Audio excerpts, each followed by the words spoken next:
So the next session, the talk will be delivered by Mr. Ranjit Desai. So before we go ahead, I'll just introduce Mr. Desai. So Mr. Desai is from the Water Unit Infrastructure Consultancy, and he is a water resource engineer specialized in numerical modeling of open channel flows. He has an experience in simulating wide range of civil and environmental flow problems. He has also trained international teams and postgraduate students in numerical modeling and CFD. And Mr. Ranjit Desai is an esteemed member of the advisory board of the CFD team of FOSSEE, IIT Bombay. And so we are really very excited because I believe that this is going to be a very informative session for all the students, CFD professionals, and faculty members who have joined today. So, Mr. Ranjit, actually, this audience is a mixed crowd. Majority of the audience is from the student. They are learning CFD and probably open form. So, majority of the audience is student today, and some of them are faculty members also, and a few of them are also from the CFD professional background. So, it's a mixed crowd today. I welcome you to this session, sir. My topic of discussion would be applications of CFD in water resources. My name is Ranjit Desai. Payal ma'am has introduced me. I head the CFD department at Water Unit Infrastructure Consultancy LLP. We have offices in Pune and Sangli in Maharashtra.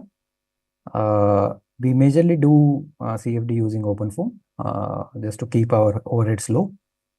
And I started using OpenFOAM back in 2022. And I started doing CFD quite earlier than that, since my undergrad. So that would be year 2012 or 13, like that. I've been doing it for more than 10 years now. OpenFOAM, I'm quite new to it, but still quite, we handled a wide variety of problems using the solvers that we are going to discuss. So I have a MTech in water resources. I did it in 2015. BTech in civil and water management. My specialization, as ma'am told, is free surface flows, open channel flows, and the numerical modeling of those flows. So I had spent some time in Darul Handasa from 2015 to 2020. I left my job and I joined with my partner, and we started this company called Water and Infrastructure Consultancy LLP, and I had CFD department there. Majority of the work that I do is related to CFD and flood modeling and numerical modeling of such things. So the specialized tool that I use would be OpenFOAM and HECRAS. And in academics, I have dealt with multiple problems. Again, similar problems of open channel flows, vortex shedding, flow over weir, labyrinth side weir, etc. So I had a publication back then, 2015, which was on labyrinth side weirs. So these would be the applications which we normally look at in water resources. So I've categorized them into different categories and what exact applications are there. We haven't dealt with all of them yet, but I have a few demo problems and a few problems which we actually dealt with, which I can show you from this. So with dams, we have usually CFD in water resources is done for dams to assess the capacity of the spillway, to assess the pressures on the spillway profiles, etc., and the discharge capacity of the spillway. Then there comes a structure downstream of a spillway, which is an energy dissipator, which is supposed to lessen the impact of fast moving flow onto the downstream bed. So the energy dissipators are used. And these are a bit unpredictable or difficult to calculate manually. So CFD is used for their assessment of their performance. Then we have a special structure called a bottom outlet. So these are particularly used to desilt a dam. So these are again, these operate under very high velocity and high pressures. So these can also be done using CFD. Then there is a very peculiar structure called a fish passage. A fish passage is, it's not used a lot in India, but in Western worlds, it's a concern that there are migratory fishes which have to travel upstream of the river, and a dam might obstruct it. So for letting that fish pass through that dam, there is a structure called a fish passage constructed. The idea of that fish passage is to maintain a continuous stream of water, flowing water with a low velocity, so that fish can flow upstream from that. So that we also had done a demo on that, so I can show that also. And then there comes a simulation of a dam break. So this is particularly, it can be done with OpenFOAM, but we usually do HECRAS for dam breaks. So dam break is basically if a dam bursts, what happens downstream of it. So a lot of water is released in a very short amount of time and it floods a lot of area. So how much of an impact is going to happen? That assessment is done in dam break studies. So in treatment, we do flow distribution, some energy distribution structures like drop shafts. We do mixing performance analysis, residence time distributions. Then if there are any pumps fitted, so we do the pump sump analysis for that kind of a thing. There are some processes which require aeration and how the air is getting dissolved or dispersed in the fluid. That kind of studies can be carried out for treatment plants. Siltation and aeration are kind of it's a multi-phase application. So these kinds of studies can also be done. Then we deal majorly in water resources with conveyance networks. So it can be water supply networks, it can be sewerage, it can be storm water. So these three major networks we deal with, which carry water from one place to another. So these networks have transitions, like one large pipe coming in, and then it might transition into a rectangular channel. A pressurized system can be converted into a open channel. These transitions are a little bit difficult and tricky to predict. So there we use CFD. Drops are another thing.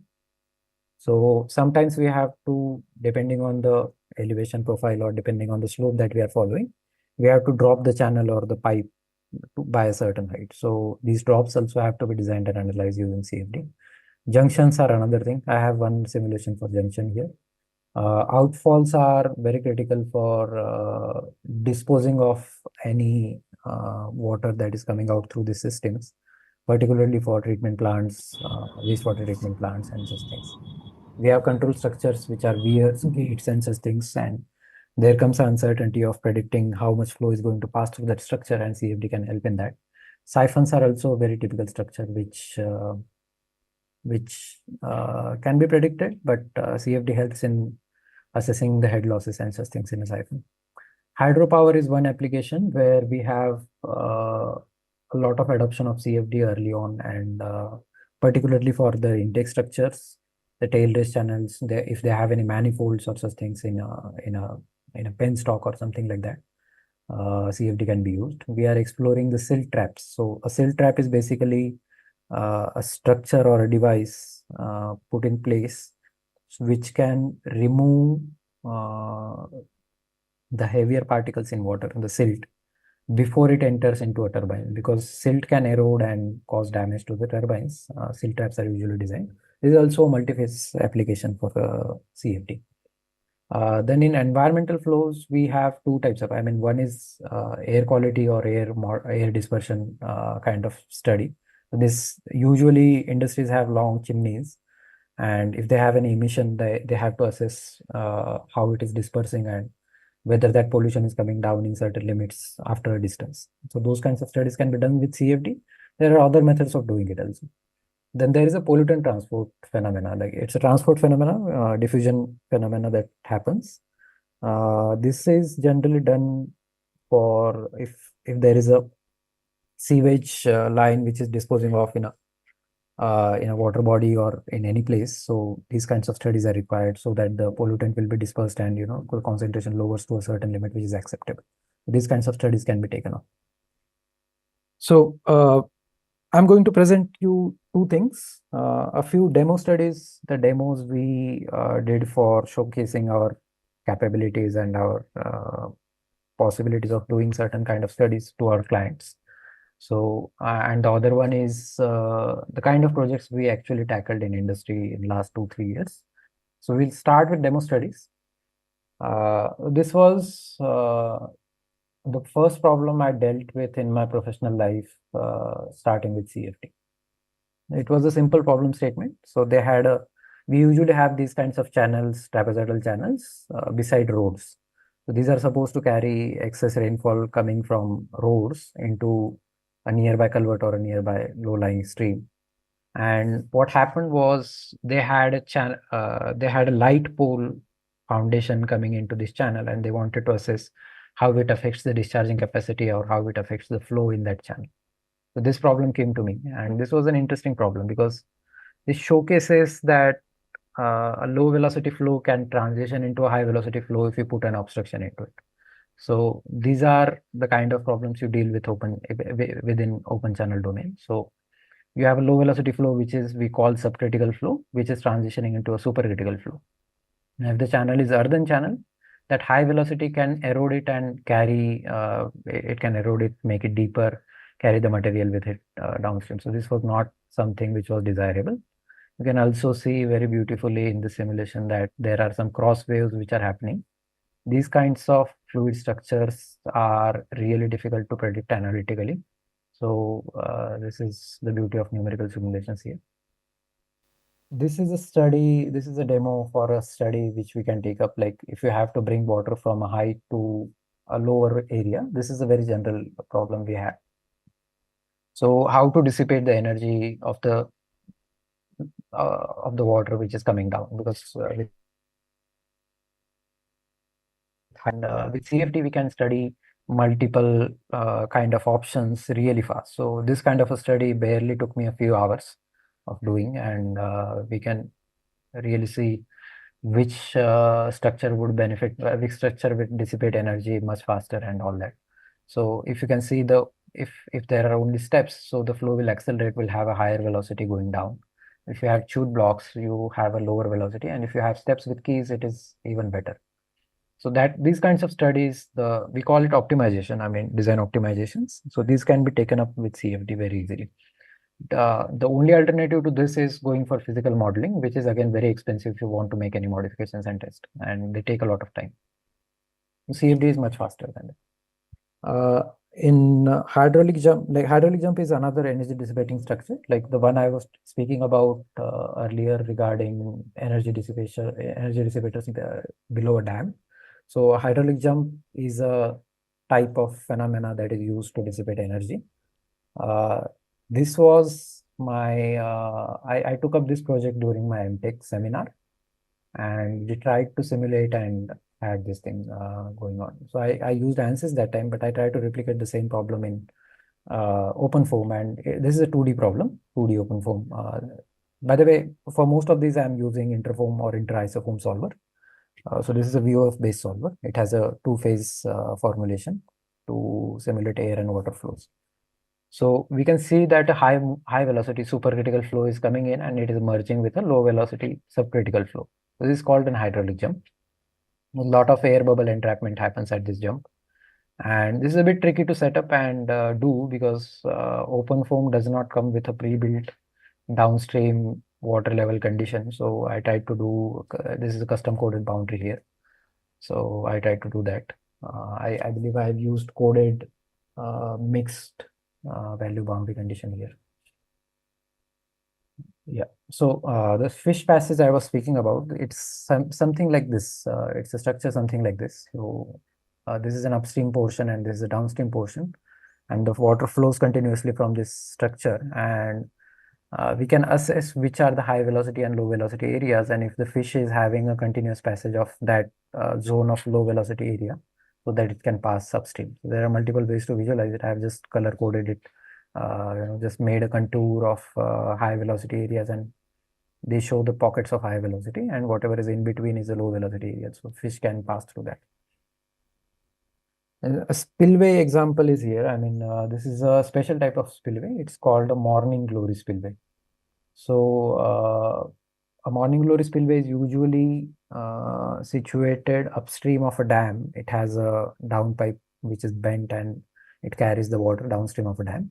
But the start point of it, which governs the flow into that whole spillway or that penstock, is this structure particularly. So it has certain design guidelines. So what I did is design the structure using those guidelines, and I wanted to see what happens if I subject that structure to a discharge which is higher than desired discharge. So I believe I have given a 2 or 3 times higher discharge here, subjected to this, and then I tested what happens here.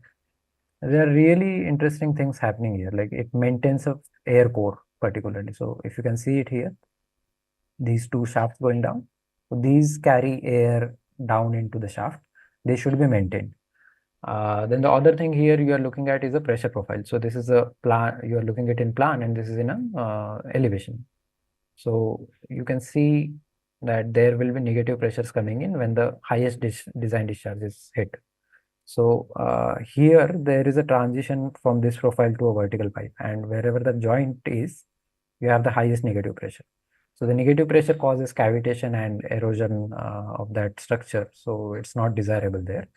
So this is what happens when you subject a structure to a higher discharge than what it is designed for. This was an interesting problem that I did. Usually spillway problems are interesting because one is a discharging capacity, and then you also have to look at the pressure profiles and quantify them. This can be seen really well. Another thing in this particular one is time varying boundary condition. So the discharge that is incoming is time varying. So that was implemented here. Then this is a very common structure when there is a combined sewer. So a combined sewer basically is there are generally, ideally, there is an idea that storm water is carried in a different sewer and a sewage or wastewater is carried in a different sewer.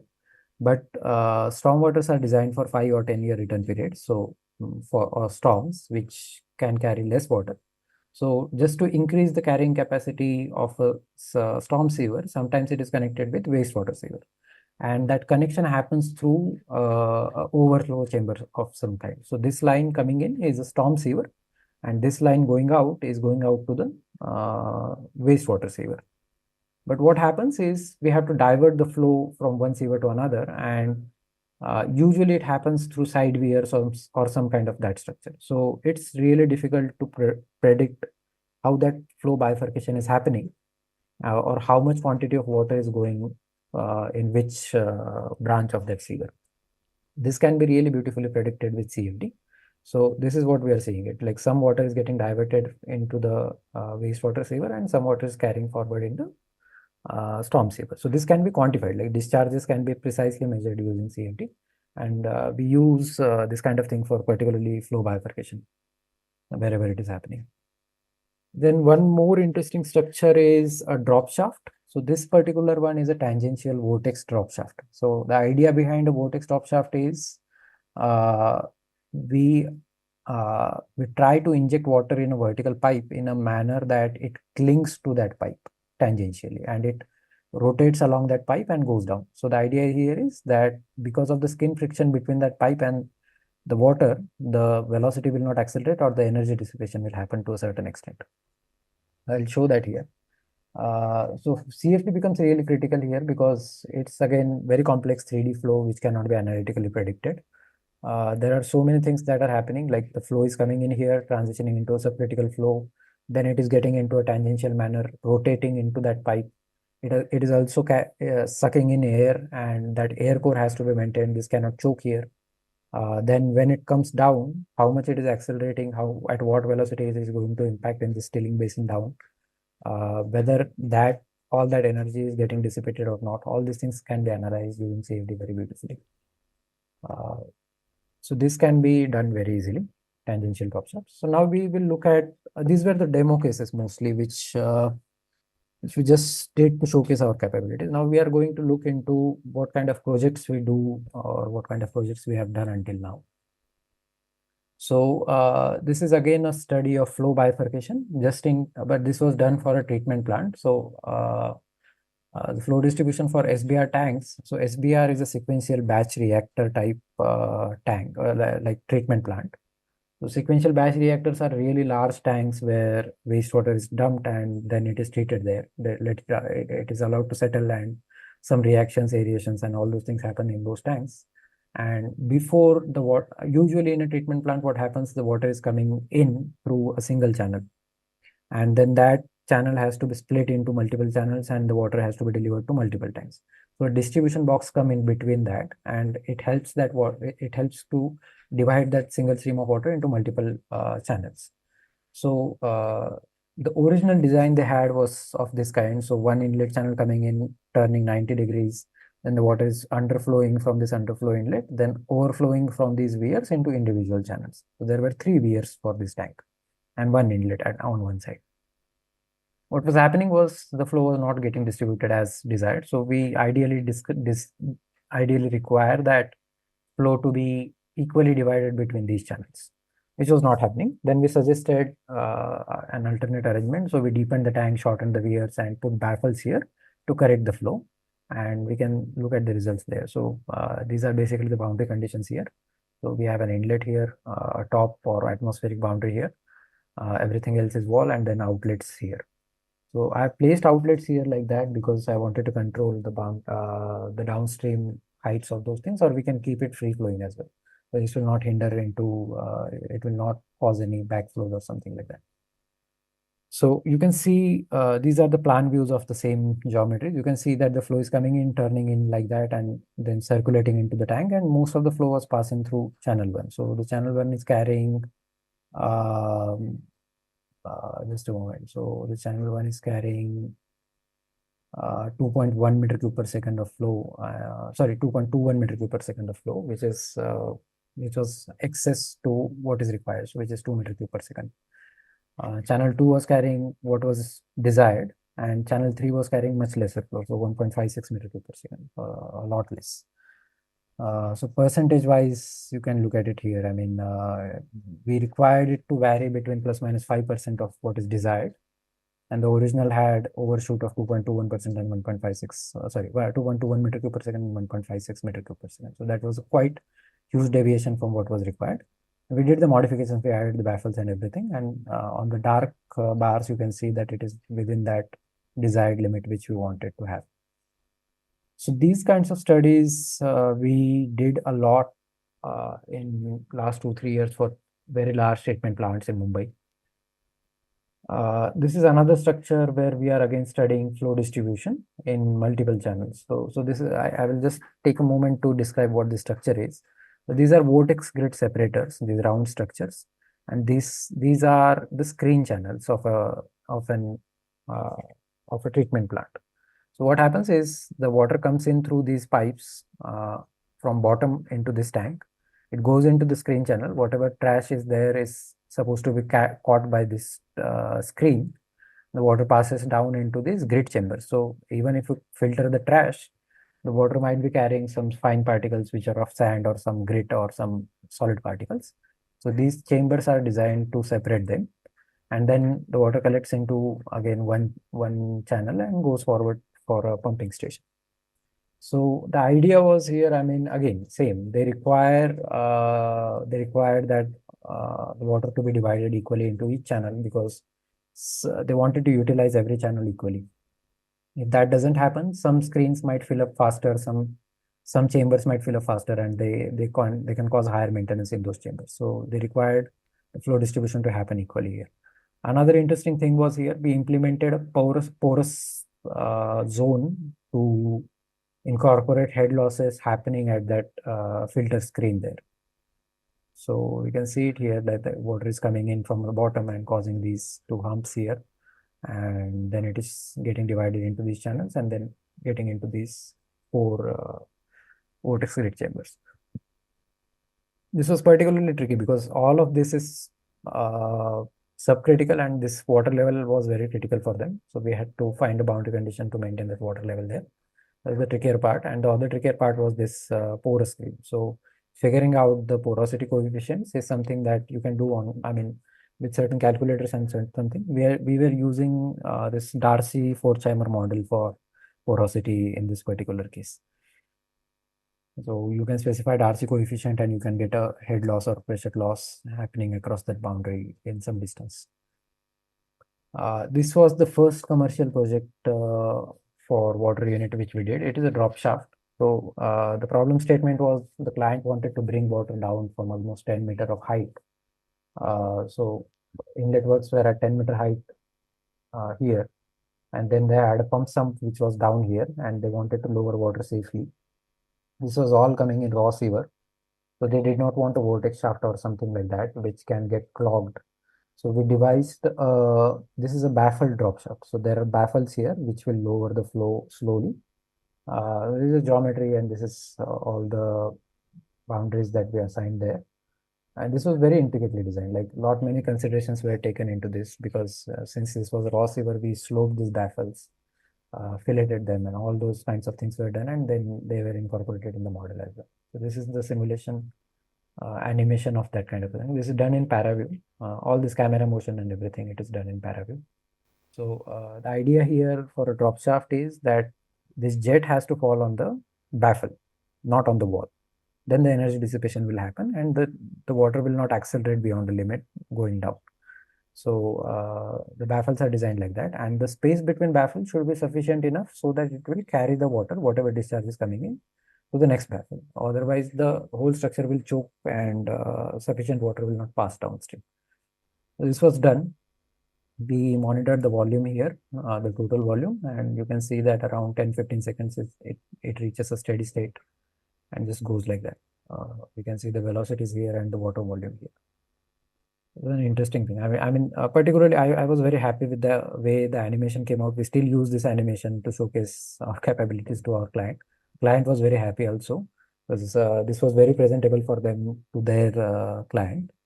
So this was the first project, and because of the way this turned out is they gave us much more projects after that because of the quality that we delivered to them. Then this was another drop shaft. Particularly, they had a problem here that SBR tanks, they had a 3-floor of SBR tanks. So this is very high, like I believe it is 30-meter high. And they had to lower water from each floor to the ground floor, and the drop shaft had to have multiple inlets. So we proposed multiple solutions to them, but this stuck to them, and we went ahead with it. So this is a baffle drop shaft. We tried to fit it in as little whatever footprint they were having, and we designed it properly. We tested it using CFD. So in this particular drop shaft, there was this was going to be suspended above ground, beside a building, like on the side of a building. So this had to have air vents to so that the water will not cling to the baffle. So these circular things, these are air vents. So the client also asked us to assess the air velocities in those pipes, so which we were able to give them, and we then, based on the CFD simulations, we changed the designs of these air vents as well. This is a heavily modified drop shaft design. So this is what we were doing there. So this has multiple inlets, an arrangement where the flow will not go back into those inlets, and whatever incoming flow will go only down. And then there was a this scaling basin kind of a thing which dissipated the falling jet. This was a study we did or we assessed the air velocities in the air vents. And as you can see, the way water goes down, there will be air velocities there. So we quantified those air velocities in those pipes, and we presented this to our client, and the client was not happy with seeing these kinds of spikes in the velocity. So we changed the whole design of this pipe. So instead of a single pipe connecting all the vents, we designed individual vents for each of the baffle, and that was how that was okay with the client, and then went ahead with it. So why I'm telling these is, these are very particular things which will come when you are working on a project, and you might not encounter the same thing in your projects, but working in academia particularly, you might not come across such problems. No one is thinking about these things unless you are having a very particular problem happening and you are trying and testing and simulating. So these things come up, and a lot of things can be dealt with CFD. This was again one more problem. This is a conveyance system for the same treatment plant. So there is a collection box here. They called it a gravity box. And then there was this 800-meter long conduit, which was connected to this outfall. So this outfall was discharging into sea. And they had a requirement that the seawater should not come into this. And we had to design it as a siphon. So a free surface here, and the whole conduit was pressurized, and there were chambers in between which were again having a free surface. So we placed probes into all these structures to monitor water heights, and we studied how much head loss is happening and what velocities are there. So because of these bends and everything, there will be head loss. So how much discharge carrying capacity this whole system has, we assessed it using open foam. And this was the kind of thing. So if we have a water level of 29, what is this, 29 meters at the outlet. So we were having to pass that 29 meters at the outlet. We had a 30.5 meter level at the inlet of that conduit because of head losses and everything. We could assess this using CFD. We also assessed it using manual calculations. So CFD was showing a little higher losses than what manual was predicting. So we went with what CFD was predicting, and the client designed their whole treatment plant levels accordingly from this one. Then for a treatment plant, we have another structure or another physics happening is a contact tank. So a contact tank is basically a chlorination or a fluorination tank, which comes into picture for disinfection. The idea is that the water should remain inside the tank for a certain duration where the chlorine is coming into contact with most of the water so that it can disinfect. So the chlorine mixed water can be the chlorine is mixed at the inlet and then left to settle. And we can see what is happening with that kind of a thing. So the chlorine concentration is coming in. And if the tank is filled, how much time it takes for the chlorine from the inlet to reach the outlet, we are calculating that, and we are monitoring the concentration of the chlorine at the outlet. So that is called the residence time distribution. That's how we get a residence time distribution. So this is a continuous flow of chlorine. It can be done as a instantaneous plug flow volume initialization as well. So that will give a different curve. This is a continuous flow of chlorine, and it will take for reaching outlet, it will take certain time, and this is called the residence time distribution curve. So based on this curve, certain quantities are calculated, like how much time it is taking for the chlorine to reach the outlet. The mixing performance can be assessed using different indices.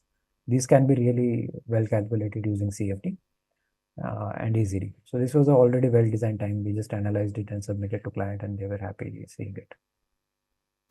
Then these are the problems which are coming up recently to us. This was a demo that we did for one client. I cannot show that the original project files because these were a bit confidential for a client. It was a demo we did. So the structure you are looking at is a tail race channel of a intake. So this is a channel, flow is coming from this side and getting into this side. So these were the 10 intakes for pump, like really large pumps. So this is a PSP. A PSP is basically pump storage hydro power plant.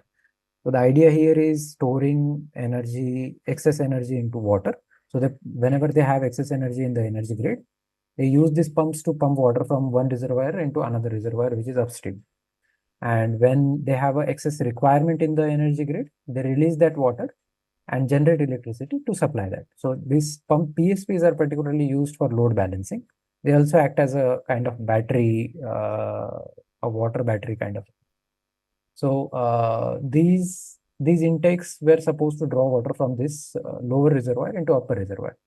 The problem here is the intakes require certain depth to operate at, and the reservoir was at a little bit higher level. So there was this dip happening into this, and the apron was sloping downwards. So where the slope started, the flow started to converge together, and this was a very interesting phenomenon happening.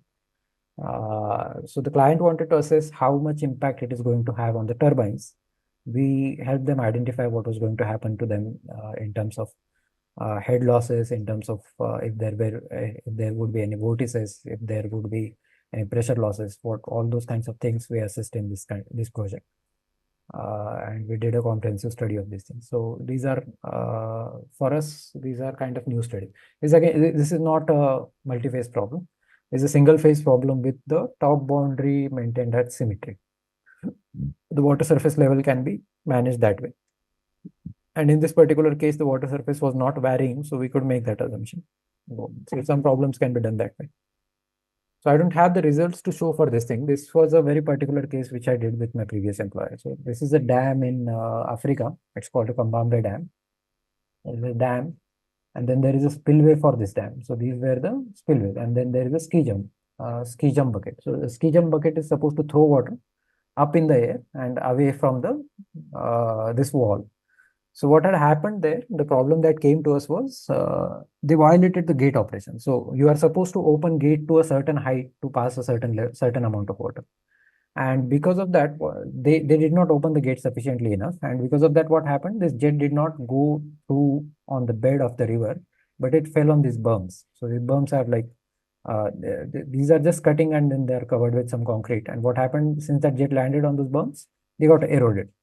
And then there came a problem where they were discussing because of whom this happened. And then that problem came to us. You assess it using CFD and tell us what happens if you open that much gate and what's the problem. So we did, we constructed the whole, we made the whole model of the spillway and did a few studies and told them how far that jet goes onto the berms or onto the river. So we did 2D studies, 3D studies. This went on for 3 months almost. So this was a large model we did, and we settled the problem. I mean, this was a wrongfully operated gates in that case. For the same dam, there was another problem. So this is the bottom outlet. So this portion here, it is connected to dams. There is a gate here. And then there were special structures called these aerators. So these aerators reduce the chance of cavitation in this tunnel. So this tunnel, this was an underground tunnel, this is a very large tunnel. I mean, almost 10 meters in height, and the amount of water head over it was something like 30 meters or something like that. So a large water head. The velocities in the tunnel were in the range of 15 to 20 meter per second kind of a thing. And then there happened a mishap that this tunnel had this whole huge cavity formed due to water flow, and they wanted to assess why this has happened. These particular things, aerators, they are supposed to lower this kind of a risk, and why this might have happened, they wanted to analyze using CFD. So we made the whole model of this tunnel. This was almost, I believe, a kilometer long tunnel, and we assessed that using CFD that time. So this would be the last problem that I'm sharing with you. So we can take, I mean, the purpose of this talk was to just introduce you what kind of problems the industry is dealing with. And if you can align your academic projects to these kind of problems, it would be really beneficial for you to showcase them to employers and get hired that way. If you're going for research, then it's a whole different story. Though that requires, I mean, more rigorous and more different innovative kind of an approach and different problems. But these were the problems that the industry is dealing with right now, and to showcase that. So thanks a lot for your time. We can take questions, and if you want to ask any particular thing, I'm open for that. Thank you. Hello. Yeah. Actually, for the sixth problem, that is the chlorine mixing. Yeah. So which solver was used? I used Interfoam, and then there is a pluggable solver for Interfoam for this scalar transport. So it was done using Interfoam. Okay. But that problem, I mean, sir, it can be, see, the water level remains very flat in contact tank. You can do using pimple foam as well. Pimple foam or simple foam can also work there, but it's a transient problem. Like you are measuring time there, so I would suggest you can go with pimple foam as well. Okay. Yeah. Thank you. There is a question by Arbin Fatima. Thanks for the talk. Could you elaborate on the dam case study and what was the solver again? Yeah, so we use solver-wise, we use for any free surface flows or any open channel flows, we either go with interfoam or inter-isofoam most of the times. And the dam study, I did not show the results because again, that was with my previous employer, so that is confidential. I could only tell you a story around it, what had happened and what kind of a problem we were dealing with. So the solver was interfoam there. Laban Sain is asking, in your first case, maybe use pimple foam. So the case studies that I shared, just a moment, let me see which one was first. So yeah, so the flow distribution we are asking. Laban, you can unmute yourself and ask me. Yeah, so distribution tanks. So there is, I mean, if you ask me, I would not use pimple foam there because there will be changes in water levels, and the discharge is a function of water level over a year. So if you try to flatten that, it won't represent the actual reality. So I would still go with interfoam there. Any wears or anything we are simulating, we have to go with interfoam. Okay, so Sahil Kunyan is asking what type of mesh resolution is used near walls for these industrial cases, especially dam bottom and ski jumpers. Yeah, so that was quite a long time back. So I don't remember exactly what was the dimension of that and what was the resolution of it. Uh, but I can tell you in general what we do. So we don't try to resolve near wall flows as if we are doing an aerodynamic simulation. So in aerodynamics, it is very critical that you do that. In our case, we use the wall functions for resolving near wall flows. So that gives a fairly well prediction. We have done some validation studies also. So overly resolving mesh for particularly wear overflows or spillways, it does not result in any better solution than using any wall functions. So you can use wall functions for that.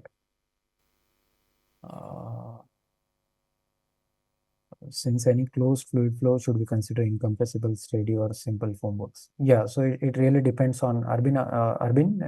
It really depends on the kind of problem you're looking at. So uh, mm, the choice of physics would really depend on the kind of problem you're looking to solve. For aerodynamics, sometimes incompressible flow works, but sometimes you have to go with compressible solvers. Depends on what kind of problem you're looking at.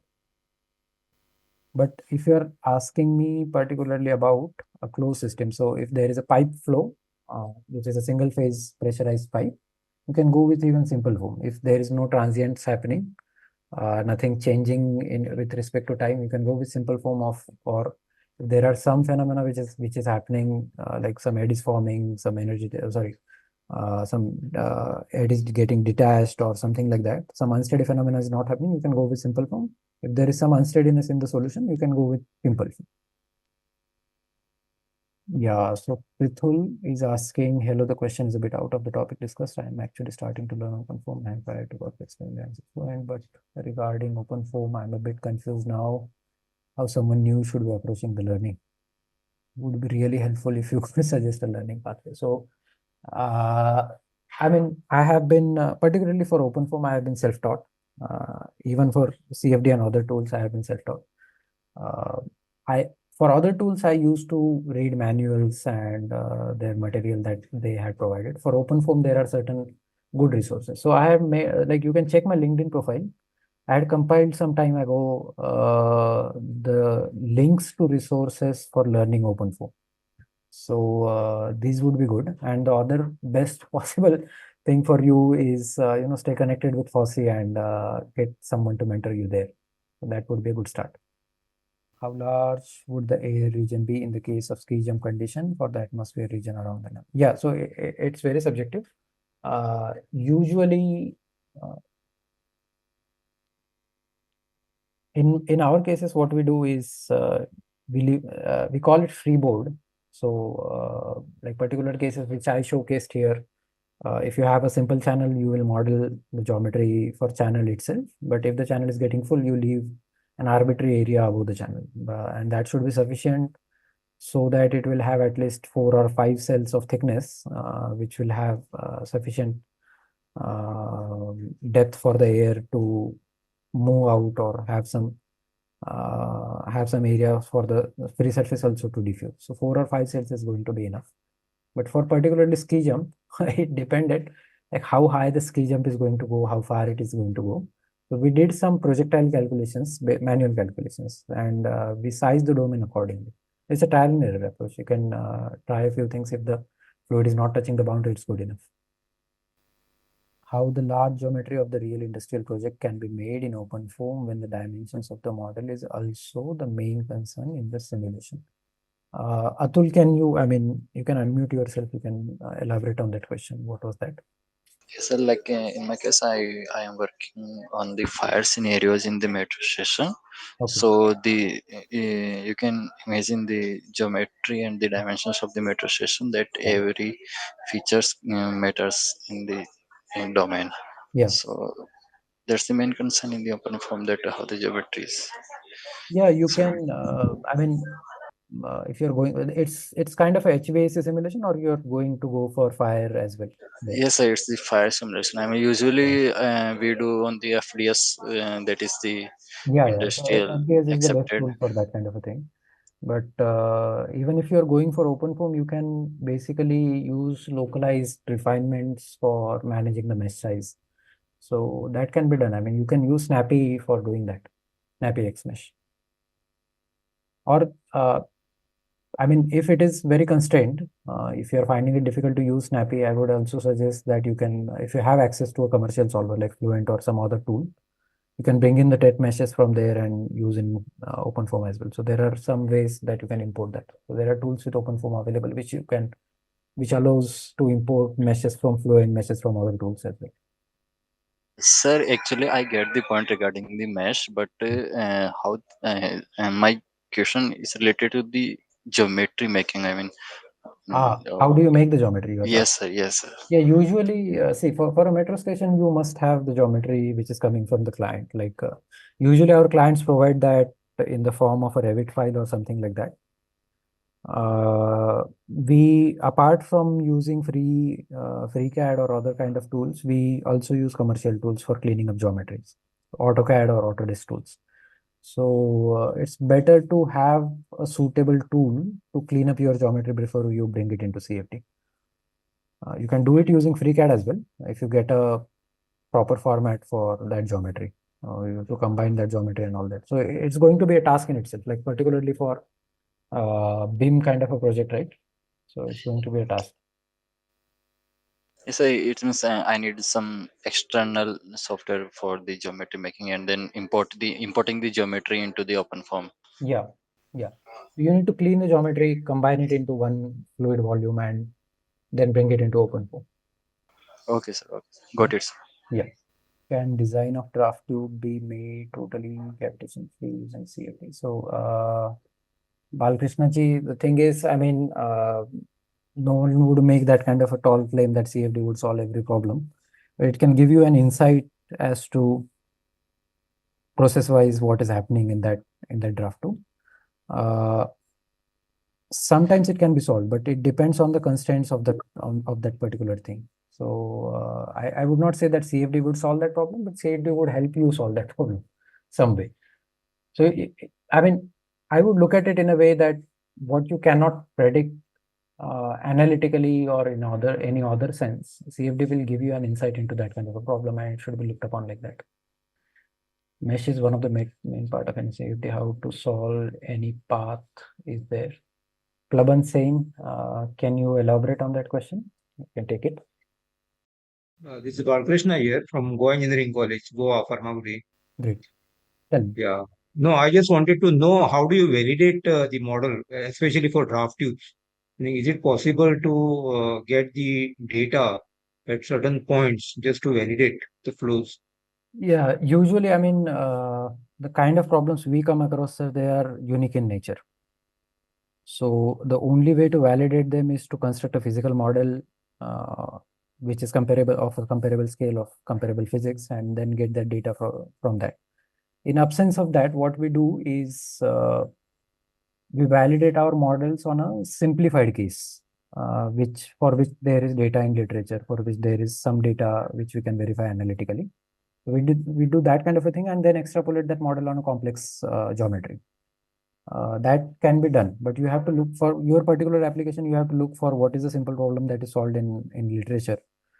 You can build a model around that. You can check whether your model is matching with that kind of a data, and then you can extrapolate that model on a complex case. Okay, sir. Thank you so much. Yeah. Also, I just wanted to know if geometrically similar sized model could be used as for experimental setup, just to get the validation model of a smaller size. Is it I done mean, experimentally, usually it's very difficult to go for the same scale. Like it becomes a whole full scale project. Sometimes it happens like for particularly in civil, sometimes it happens that the structure is already constructed. There is some flow is already happening there, and then there is a problem. So we can take that whatever structure is there, replicate it in a CFD model, and then match it. But in some cases, if you are doing a design or something like that, it's not possible. So you have to go for a scaled model. Scaling also, certain phenomena can be taken care, but in our cases, particularly aeration sedimentation has a problem with scaling. So I would be cautious on that. So the kind of problem you are looking at, what kind of draft tube you are speaking of, sir? No, no, I was asking a general question because Okay. cavitation is a phenomenon attached to draft tubes, how much Yeah. ever you design. Yeah. So I was just asking, meaning using CFD and to validate the draft tube, Yeah. it becomes a bit of difficulty. So I just wanted to know your views on that. Yeah. So I mean, if you have to ask me how would I have approached it, I would have done a lab setup where the cavitation is happening, replicated in CFD, see the cavitation is happening or not, or whether I'm getting the cavitating pressures or not. So in CFD, there are multiple ways of doing cavitation. So you can do a full multi-phase problem where the cavitation is, you can actually see the cavitation, or you can just test the pressures and find the cavitation potential there. We go by cavitation potential. So you can do that. I mean, you can set up a small problem in a lab, set up a similar problem in CFD, get your physics right, and then you can extrapolate it to a larger problem. So that can be done. We Yeah, have, sir, in continuation to that, no, I just wanted to ask you one more question. See, yeah, when we do pump testing in the laboratory, yeah, especially for the NPSH R requirement, NPSH required. okay, So generally we used to do it in the laboratory and do the tests by varying the suction height. okay. Now, can this same be replicated by using CFD Yeah, by yeah, knowing, yeah. yeah, So I mean, but it's just that you have to convert the pressures properly. Sometimes, like for particularly for pumps, I mean, we measure in sometimes head or like the column of water. We have to convert that into pascals or something like that for units. Once that is done, you can replicate that in CFD easily. okay, sir, thank you very much. Yeah. Thanks for answering. So, Plaban Sen, can you unmute yourself and tell me? Mesh is one of the main part in CFD. How to solve any path is there. Solve mesh generation for 2D or 3D converter. So, OpenFOAM comes with meshing tools, block mesh, SnappyX mesh. It also has tools to import meshes from other solvers. You can look into it. I think there are some tutorials available for that also. Maybe for someone from FOSSEE can also help you in that meshing. Yeah, so Suhail Kukian has asked a question, what kind of boundary conditions have I used for air and water? So there is a special boundary condition in OpenFOAM. It's called variable height flow rate inlet velocity. Long name, but it's a specialized condition where you can have air-water interface at the inlet and you can specify discharge.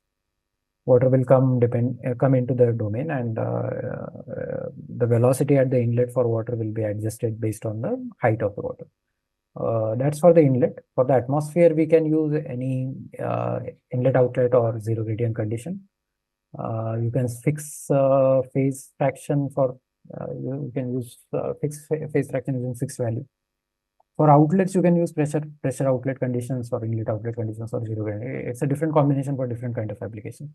Particularly for these kind of problems, the outlet matters a lot. So you have to try a few things to figure out the outlet. I mean, I cannot cover it here, but that's the most critical thing here for open channel flows. Decentralization, which solver would you recommend to use and how we can achieve good result for it? It's better for the boundary condition. So for a decenter basin, there is a solver which is there. It's called drift flux foam. It's a two-phase solver. One phase is water, one phase is the sludge. So probably that can be implemented, but you have to assume the water surface will be flat. Otherwise, you can go with multi-phase Eulerian kind of an approach for doing that. Have you worked on some erosion case using OpenFOAM? So Sahil Kukian is asking, have you worked on some erosion case using OpenFOAM? We haven't come across yet, but I know a solver for doing that. So it's called SEDFOAM. So SEDFOAM deals with scouring and sediment transport using OpenFOAM. So it's an external solver built for OpenFOAM. You can search SEDFOAM, SADFOAM. That's built for scouring.